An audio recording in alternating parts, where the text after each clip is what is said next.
Okay, we are back and I am going to upload the notes section, and this one's going to be on attitudes. And not that type of attitude, but attitudes nonetheless. Okay, so we're talking about attitudes, and I want you to start a new page. The topic here at the top is going to be attitude. Um, And so we're going to begin. So your first little subtopic is going to be attitudes. And attitudes are basically feelings that predispose our reactions to objects, people, and events. Okay? So it's basically any type of feeling that will then predispose us of how we're going to act toward objects, people, and events. Okay? Now I'll write this down. Our attitudes can affect our actions, and our actions can affect our attitudes. Okay? So it's basically the way that we feel is going to affect the way we act, and then the way we act can also affect the way that we feel. All right. So we're going to start another subtopic, and I want you to write it very similar to this, which is attitudes affect our actions. So it's basically for this one, we're going to be looking at how our feelings can affect the way that we act on something, okay, or how we behave. So best way for us to do that is through persuasion. Okay, so persuasion um is, and we come in two forms. So this is how the way that we think is going to affect the way that we are going to act upon. Okay, and this is persuasion efforts. There's two. And the first one is peripheral route. So sometimes it's called peripheral route persuasion, that you could also write there. Sometimes it's just peripheral route, but it'll have either that or another word behind it. Persuasion, sometimes it changes, you know, it's the same thing. Okay, peripheral is that this is when our persuasion relies on the emotion or a superficial factor. Okay, so it's a persuasion that relies on our emotion and other superficial factors. So peripheral is going to be this, they're going to focus on the attitude of like your emotions or something superficial in order to affect your actions. Okay. Now, superficial factors can be anything of like that we see with our eyes. So, for instance, perfect example of peripheral route persuasion is commercials. Commercials use this all the time, especially like Publix commercials. They're big on using emotions, like when they make those like holiday commercials. I don't even know if they do that anymore, but just think of any type of ad that you guys see now on YouTube or wherever else, you'll see them, they'll use emotions like, oh, this was so touching and caring, and some will cry or have like these strong emotions in order to then persuade you to get something or buy something. Okay. So peripheral is, I always think of like your peripheral vision. You can't really see it, and sometimes you don't even notice that they're using it, but it does affect you. So I want you guys to look, because I know you're gonna be on the Tiki Talk, and I want you to look at the advertisement that come up in any of those social media or YouTube especially, if they're using emotion or the next one, which is more logical. And typically you'll see that they're using the emotion. You'll have somebody either very good looking on there or like famous, and then they'll use that to kind of shift the way that you're going to act. Okay, think of like Nike commercials, Converse, all of those, everything that you guys buy, they, for the most part, are going to use more of the emotional aspect or the superficial factors, such as, like makes you look cool. It's usually like the good-looking people that are always going to be on these things. Now, the second one is the central route persuasion, and central route is just using logic and reason. Okay, so this is usually when they're gonna target this towards people that need to like know the facts. Okay, so for instance, when you're buying a car, okay, I want somebody not to tell me like, oh, you're gonna look so great in the car and so nice and blah blah blah, and you're gonna be super cool. I want to know, how many miles, how many have the gas, right? Miles per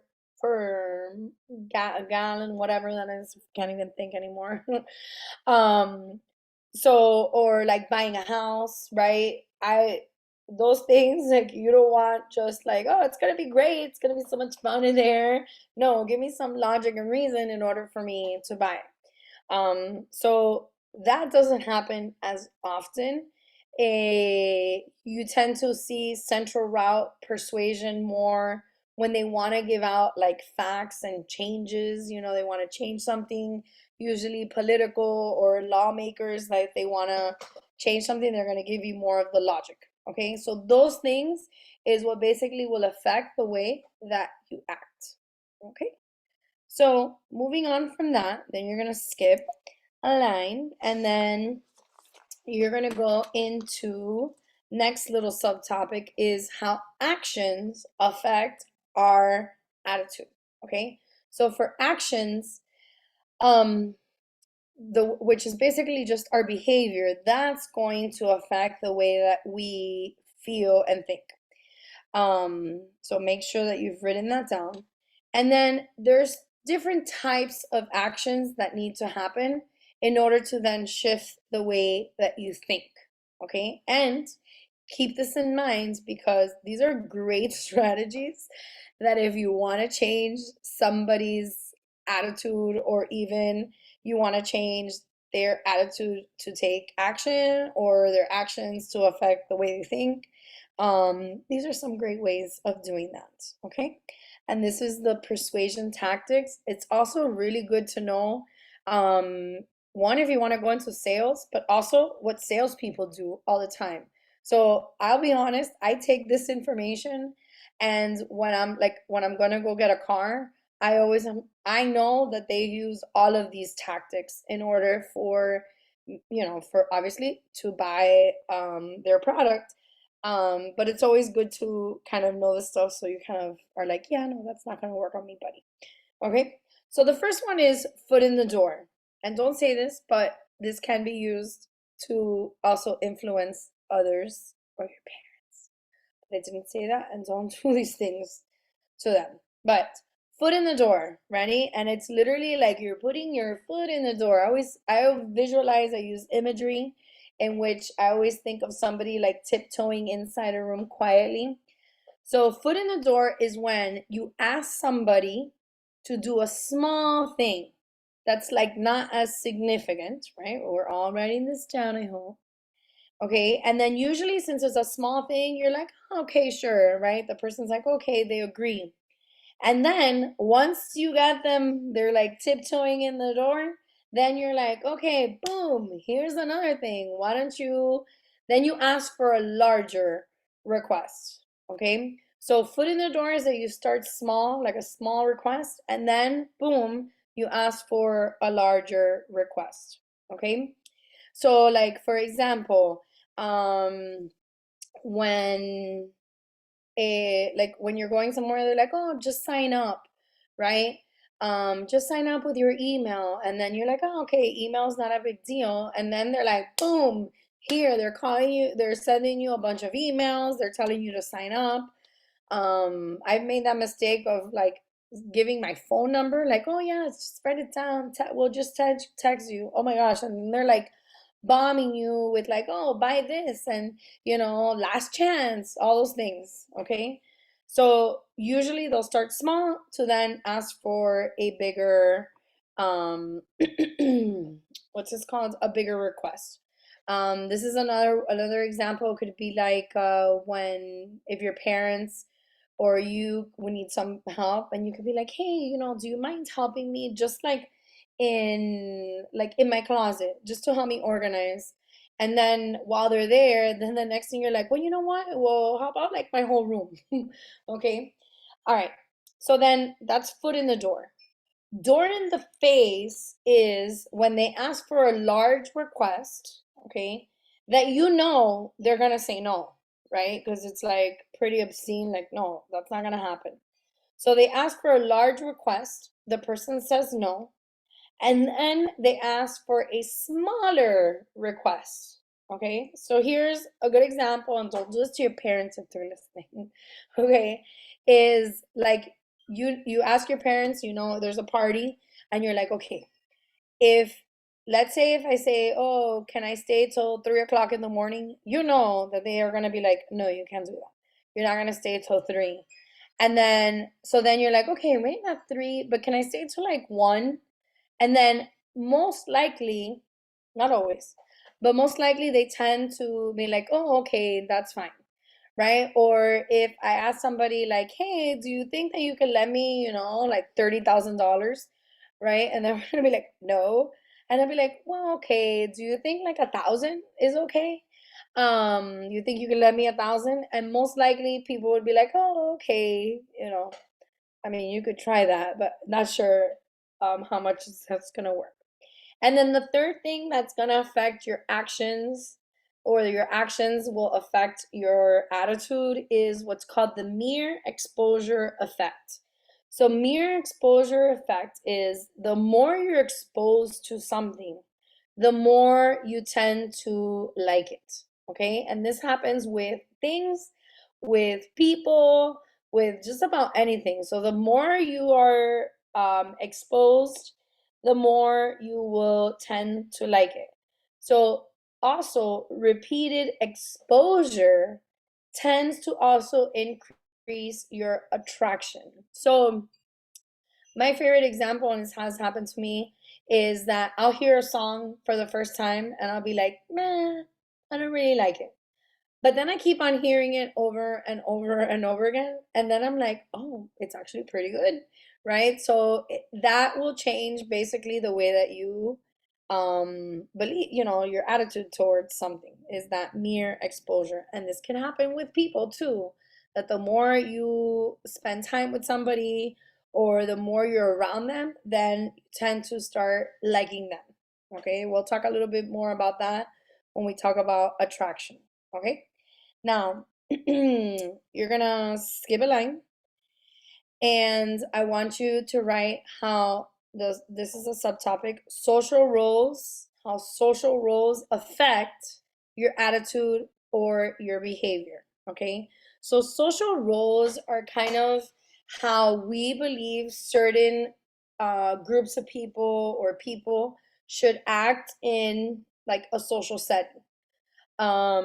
So for example, let's say, and this happened to me for many, many years, I had this idea of what a teacher is or how a teacher should act. And that affected the way how I believed and as well as my behavior. And as time went on, and you start learning things, you learn things about yourself, you're like, wait, hold up, maybe that doesn't really match who I am. But it does affect, definitely social roles will affect the way that you think as well as how you behave. Okay. Um, Now, I want you to write this down under that. And for social roles, so this is when we assume the characteristics of the roles that one plays. So, for instance, many people believe, oh, teachers, right? They're super studious, they are strict, they're whatever whatever the assumption of characteristics are, or like, for example, one that everybody gets like that all I want to talk about is school. No, that's not true. But you believe that that's what teachers want to talk about. They want to talk about school all the time, and that's not always the case. So under this one, we tend to adopt new roles due to, or we adopt a new role, we then tend to change the way we behave to fit that role of what we believe is expected. Okay? So if we are in a new role, like for example, if once you guys go to college, you're gonna be like, wow, I'm a college student now. Now I get to do whatever I want, right? Or I'm gonna go to all these frat parties and sorority parties and all this stuff. And then we act on that because we believe that's the way that a college student acts, right? When that's not always the case. Okay? And it's not always true. All right. We'll probably talk a little bit more about this. This is definitely one study that I do want you to write down for our social roles is the Stanford Prison Experiment. We'll talk a little bit more because believe it or not, this is an experiment. It is not ethical. They can never repeat this study again. But we actually learned a lot about how we view roles in society and how that will affect the way that you act. So for the Stanford Prison Experiment, just to give you some background, is basically it was a bunch of Stanford students, so these Ivy League kids, and they were like in a makeshift prison, and they were given two roles. Either you were the prisoner or you were the guard. And then what they saw is that these two people, these two groups that were just college students, very smart kids, they started changing the way that they behaved and the way that they thought because of the role they had. So it was either they were prisoners, they would act like the prisoners, or if they were guards, they would start acting like guards and having these characteristics, even though that wasn't naturally like them. Okay? And then we go to the last part for this one, which is cognitive dissonance. And we've talked about this, we've seen it again, we're going to see it again, and this is where we're going to really hone in on cognitive dissonance. And then the guy that's in for cognitive dissonance is Leon Festinger. Okay. Just putting the names there so you guys have it. And this is when, ready? So we're writing this down. Cognitive dissonance is basically when our, okay, when our actions and our thoughts do not match.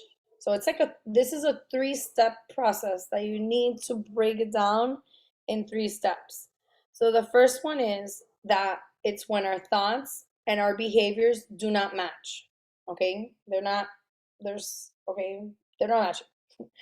Then that creates a tension. Okay? So it creates tension and it makes us uncomfortable. Okay? Then from there, then we need to decide, are we going to change our thoughts or are we going to change our behavior to remove the tension that we're feeling? Okay? Now, with cognitive dissonance, so it's a three-step process, right? Behavior and thoughts do not match. So it creates a discomfort. And then the next step is to decide, am I going to change my behavior or am I going to change my thoughts? And what they have found in these studies is that it is easier for people to change their thoughts rather than their behavior. Okay, so they'll keep the behavior and they'll be like, well, it's just not a big deal. Okay, so for instance, let's say you are cheating on a test, okay, and you know that cheating is bad, and so you're gonna decide at that moment, is it should I change my behavior of stop cheating, or do I justify, right? Do I change my thoughts around the cheating? So what would tend to happen, and it's easier to just say, you know what, it's just this one time, and you know what, the reality is that everybody does it, right? So it's okay, I'll do it. And so that's the person trying to justify their behaviors because it's not matching their beliefs, okay? And that is cognitive dissonance theory. Now, We also have what's called the halo effect. And halo effect is basically when, and this has to actually to do with other people. So halo effect is if we perceive a person is good, okay, um, we will always think that they're good, even if somebody tells us or we see them doing something bad. We will then still justify their behavior. And typically, we'll blame it on an external factor. Um, so when people, like you'll see this with famous people, right? If you believe that, let's say, like Taylor Swift, that everybody loves Taylor, um, that let's say everybody's like, oh, she's great, she's awesome, right? She has this halo effect, like a little halo. It's the best way to remember, like a little angel.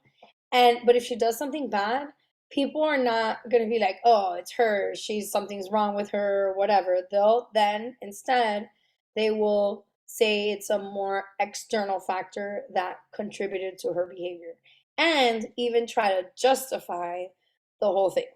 Okay, so that's halo effect, and we are done with these notes. Bye, everybody. Los quiero. Love you guys. I will see you in class.